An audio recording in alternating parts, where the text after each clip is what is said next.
Let me ask you something. If you were making $100,000 a year, would you still feel broke? Most people would instantly say, no way. But here's the shocking truth. According to several studies, nearly 78% of Americans live paycheck to paycheck, even those making six figures. That means, out of every 10 people you know, 7 or 8 are struggling financially, even though they might look perfectly fine on the outside. Nice car, big apartment, latest iPhone, fancy dinners, but inside, constant stress, endless bills, and no savings. Today, we're going to uncover why this happens, and more importantly, how to break out of it, because if you understand this, you'll never see money the same way again. You know, whenever people talk about money, the most common line is, if I could just make a little more, I'd be fine. But here's the twist. Most people who get a raise are still broke 1 year later. That's because income alone doesn't fix financial problems. The real issue is how we use that income, what we prioritize, and how we think about money. In America, the system is designed to make you spend, not save. Ads everywhere, 0% APR credit offers. Buy now, pay later. You're constantly told you deserve it. And slowly, without realizing it, you start living for comfort, not for freedom. This is called lifestyle inflation, and it's one of the biggest reasons people stay broke even after earning more. You get a raise, and suddenly, your old car feels old. Your apartment? Too small. You convince yourself, I've worked hard, I deserve better, and you do. But the problem is, every upgrade comes with a new expense. Let's say last year you earned $60,000. You live decently. Then, you get promoted. Now you make $100,000. Instead of saving or investing that extra $40,000, you start spending more. A new car,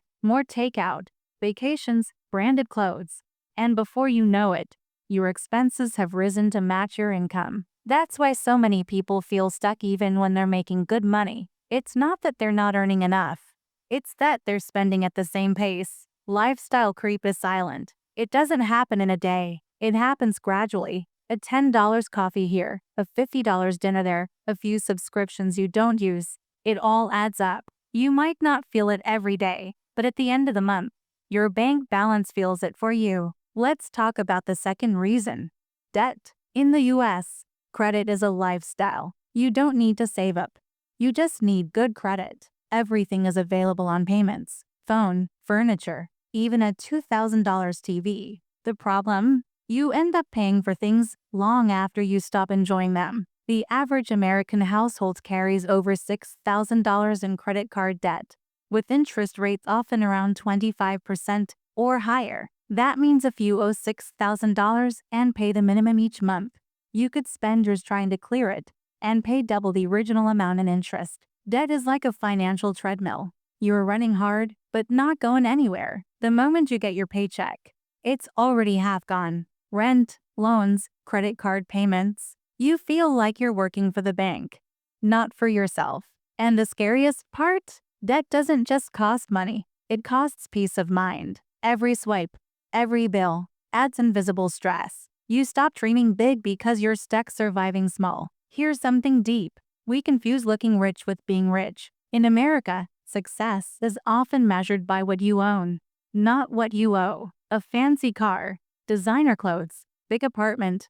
That's what we show on Instagram. But behind the scenes, credit card bills, student loans, zero investments. People spend thousands to look like they're living the dream, while they're drowning in debt. Here's the truth. Rich people don't show off. They invest quietly. They spend to multiply, not to impress. You'll rarely see a millionaire brag about their watch, because their real wealth isn't on their wrist. It's in their assets. So the next time you feel pressure to keep up, remember, every dollar you spend trying to look rich is a dollar that could have made you rich. Let's be honest. School never taught us this stuff. We learned how to solve quadratic equations, but not how to build credit.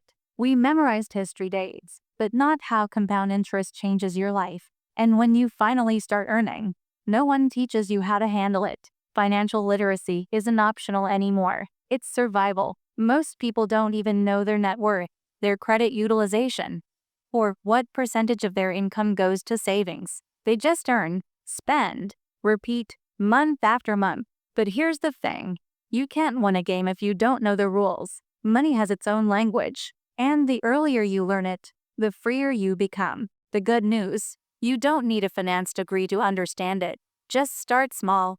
Read, watch, learn, and apply. Even one smart decision today compounds into a massive difference tomorrow. So, how do you break out of this cycle? Let me make it simple. If you truly want to escape being broke even at $100,000, start with these 3 shifts. Number 1, live below your means. Not miserably, just mindfully. Stop trying to impress people who aren't paying your bills. You don't need to downgrade your life, just slow down your lifestyle growth. Number 2, automate your savings. Treat saving like rent, something that must be paid every month. Set up auto transfers into a high-yield savings or investment account right after payday. If you don't see the money, you won't spend it. Number 3, invest early and consistently. Start small. Even $100 a month can turn into 6 figures over time through compound interest.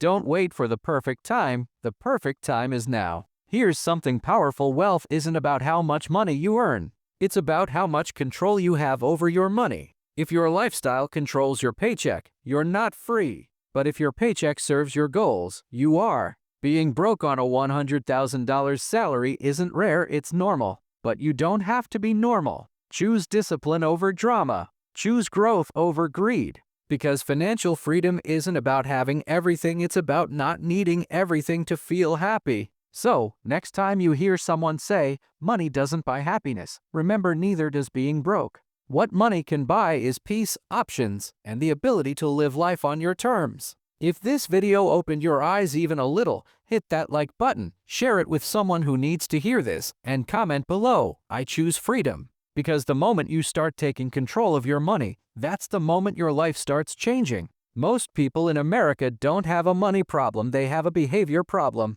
Change how you think about money, and money will start working for you instead of against you. Don't just chase income. Chase control, clarity, and compounding.